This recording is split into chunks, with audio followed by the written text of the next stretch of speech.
PR di saya terkait dengan program Shokuiku di Jepang. Program ini program apa? Ini program pendidikan makan di Jepang ya. Ini saya.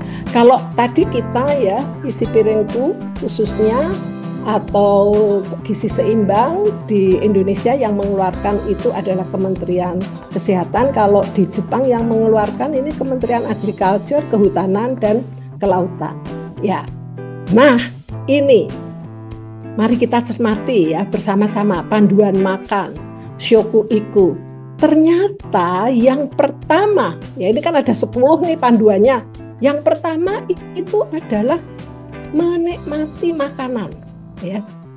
Makanan sehat dan makan bersama keluarga atau teman. Ya, dan juga menikmati di dalam proses penyiapan makanan. Ini yang nomor 1 ternyata ya. Menikmati makan. Kemudian makan teratur, menjaga berat badan. Ya, baru makanan yang seimbang ya. Makanan yang seimbang itu nanti ternyata memang ya miriplah dengan pedoman gizi seimbang kita. Masih ada lagi ya. Ya komposisinya memang ya nasi, kemudian ada komposisinya tuh utamanya makanan utama, makanan pokok dan side dish ya. Itu miriplah dengan kita ya. Nah, kemudian di sana juga sudah ada batasi garam dan pilih lemak yang baik. Kita malah ada batasi garam, gula, dan lemak. Lebih baik ya pedoman kita. Kemudian di sini nomor 8 itu hargai kultur makanan Jepang dan produk lokal. Ya, jadi mereka sangat menghargai ini kultur lokal, pangan lokal. Kemudian ini juga dalam rangka meminimalkan sisa dan limbah makanan. Jadi yang diambil kalau kita lihat orang Jepang itu ya semua itu piringnya itu habis ya. Semua makanan itu dikonsumsi. Nah, ya di sini di Jepang juga ya perlu pengetahuan tentang makanan dan catat dan amati pola diet yang sudah dilakukan. Ini juga dalam rangka menjaga berat badan tersebut. Ini adalah panduan makan untuk orang Jepang ya atau yang disebut Shokuiku.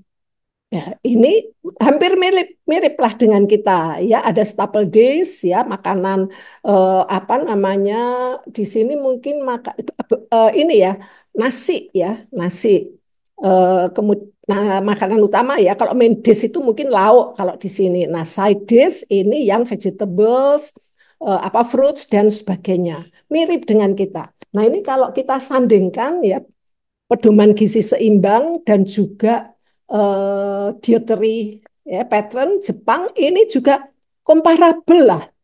Ya mungkin kalau kita makanan pokoknya itu sepertiga, ya ini Jepang itu juga kelihatannya sama ya. Sayurannya sayuran mungkin kalau dilihat-lihat mungkin lebih sedikit, tapi lauk di sana mungkin juga dengan apa makanan pokok itu komparabel ya. Jadi mungkin lauk di sana memang lebih apa namanya lebih tinggi. Nah, Bapak, Ibu, dan Mbak-mbak sekalian, kami memang punya data gut microbiota anak-anak Asia. Ya, anak Asia itu Indonesia, Thailand, Jepang, Cina, dan kemudian Taiwan. Itu kami punya datanya. Ternyata memang anak-anak Indonesia dan Thailand yang konsumsi, ya, kalau menurut saya itu konsumsi karbohidratnya itu tinggi, itu memang mempunyai tipe berbeda dengan anak-anak yang konsumsi dagingnya itu lebih tinggi sehingga kita sebut ya tipe kita itu kan apa Prevotella enterotype ya karena Prevotella yang ada di usus kita itu lebih banyak ya khususnya di anak-anak ya. Kalau di Jepang itu Bacteroides enterotype itu karena memang makanan utamanya adalah berbasis protein hewani ya. Kalau kita makanan utamanya berbasis karbohidrat nabati ya. Di isi piringku itu agak beda. Ini yang menyebabkan juga pola gut microbiota kita itu beda. Nah, bagaimana ya pengaruhnya terhadap kesehatan tubuh kita? Nah, ini memang ya sedang kita pelajari, kita belum sampai ke sana. Kita baru bisa menyebutkan bahwa pola makan yang berbeda ini juga akan menentukan tipe gut microbiota yang ada di usus kita. Nah, sama ini ya, kalau kita kan disajikan dalam tumpeng. Kalau di Jepang penyajiannya itu terbalik seperti ini. Tapi sebetulnya kalau saya bandingkan, saya sandingkan itu ya mirip ya. Eh, kita malah ada panduan ya di sini ya. Mencuci tangan penting, kemudian olahraga ya bisa berjalan, bisa di sini ada apa sepak bola, senam, bersepeda, menyapu ya dan kemudian memantau berat badan. Di Jepang pun juga memantau berat badan itu adalah hal yang penting. Nah, kemudian ini adalah contoh. Ini saya ambil dari internet ya. Kalau yang bawah ini dari Harian Kompas ya. Mari kita lihat ya. Sungguh kalau di Jepang itu memang banyak ikannya ya. Basis proteinnya itu adalah ikan ya. Karena negara dekat laut ya sumber ikannya itu adalah melimpah. Nah, ini yang menarik ini adalah salah satu ya sajian makan siang yang ada di sekolah dasar. Ya, bisa kita lihat di sini ya, susu itu memang kalau di Jepang itu menjadi minuman yang pokok ya, minuman utama ini apa kalau nggak salah ini ada produk Yakultnya ini. Nah, kalau di Indonesia itu dulu memang ya zaman saya kecil itu 4 sehat 5 sempurna. Artinya apa yang sempurna 5 itu di apa namanya untuk konsumsi susu ya. Jadi sehat terus disempurnakan dengan konsumsi susu ya. Tetapi memang kalau kita lihat ya dari data yang ada konsumsi susu di Indonesia itu paling paling rendah dibandingkan negara-negara ASEAN yang lain ya. Ternyata ya tadi sudah saya sampaikan dalam panduan apa Shokuiku itu ya, yang pertama adalah yang penting makan bersama ya itu. Jadi Kyoshoku itu artinya makan bersama. Ini kalau di dalam pedoman di Jepang itu makan bersama itu nomor satu ya. Nah ini marilah kita biasakan itu untuk makan bersama ya. Kalau bisanya hanya pagi hari, ya silahkan. Kalau malam hari juga bisa makan bersama, itu ya mari kita lakukan. Karena apa? Makan bersama dengan berkomunikasi ini akan menyebabkan kita itu bahagia.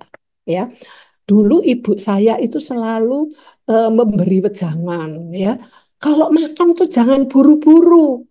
Kalau buru-buru itu nggak jadi daging. Ya, tapi setelah kesini itu ya memang ternyata ya makan bersama pelan-pelan dan sebagainya itu akan membuat sistem pencernaan kita itu juga tidak terburu-buru gitu ya. Kan ada yang makan itu cepat. Nah, ini kan sistem pencernaan kita juga agak gelagapan ya.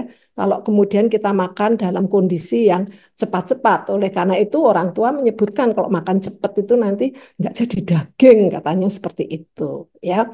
Nah, kemudian tentang sarapan. Tadi Bu Fitri juga menyampaikan betapa pentingnya sarapan. Ya, ini juga apa toh manfaat sarapan ya di sini disampaikan juga beberapa manfaat sarapan malah malah disampaikan ya. Ternyata kalau sarapan itu ya konsentrasi anak menjadi lebih baik dan prestasinya itu lebih baik. Walaupun setelah saya cari-cari ya, ya memang tidak ada panduan untuk harus sarapan itu tidak ada. Ya, yang penting itu adalah makan secara teratur, ya teratur. Nah, kalau kita lihat di Jepang itu ternyata memang ya setelah ini mulai kapan ya orang Jepang itu meninggalkan sarapan ya terutama itu di hampir 50% dari mereka yang tidak sarapan itu dimulai pada saat umur 20 tahun ya. Oke, tapi data seberapa banyak orang Jepang tidak sarapan kok saya tidak melihat ya. Tetapi yang penting itu adalah bahwa pesannya itu makan teratur dan sarapan itu akan lebih menyehatkan tubuh. Itu seperti itu, ya. Nah, berikutnya adalah ya ini tadi konsep dasar suku Iku ya. Pentingnya pola makan sehat yang teratur, makan bersama dalam suasana bahagia, menjaga berat badan, apresiasi pada orang yang terlibat dalam rantai pasok pangan sampai dengan makanan disajikan, apresiasi pada sumber pangan lokal dan cara pengolahannya, serta meminimalkan sisa makanan. Nah, sebagai catatan, implementasi Shoku Iku di Jepang ini sudah sangat baik dan merata di seluruh negeri. Nah, bagaimana dengan di Indonesia? Di Indonesia itu juga memiliki peraturan terkait dengan pedoman gizi seimbang yang sangat mendukung kesehatan tubuh ya, melalui pola makan isi piringku dengan aneka ragam makanan, minum air cukup, olahraga teratur, memantau berat badan, membatasi konsumsi gula, garam, lemak, serta perilaku hidup bersih. Nah, mungkin ini pelaksanaannya ya yang masih perlu ditingkatkan ya.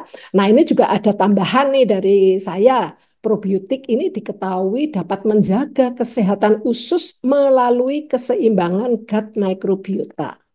Gut microbiota yang seimbang ini mendukung kesehatan otak. Nah, usus yang sehat ini akan mendukung tubuh yang sehat. Ini beberapa gambar ya, ini ada beberapa gambar yang sebelah kiri itu eh, apa eh, kalau di Jepang kan namanya bento ya, bekal gitu ya, bekal teman-teman mungkin dari Indonesia. Nah, sebelah kanan ini adalah bekal dari Jepang. Saya kira itu kok komparabel ya. Yang penting itu adalah keaneka ragaman makanan yang disajikan dan gizi seimbang. Itu tadi ada nasi, ada lauk, ada sayur, ada buah.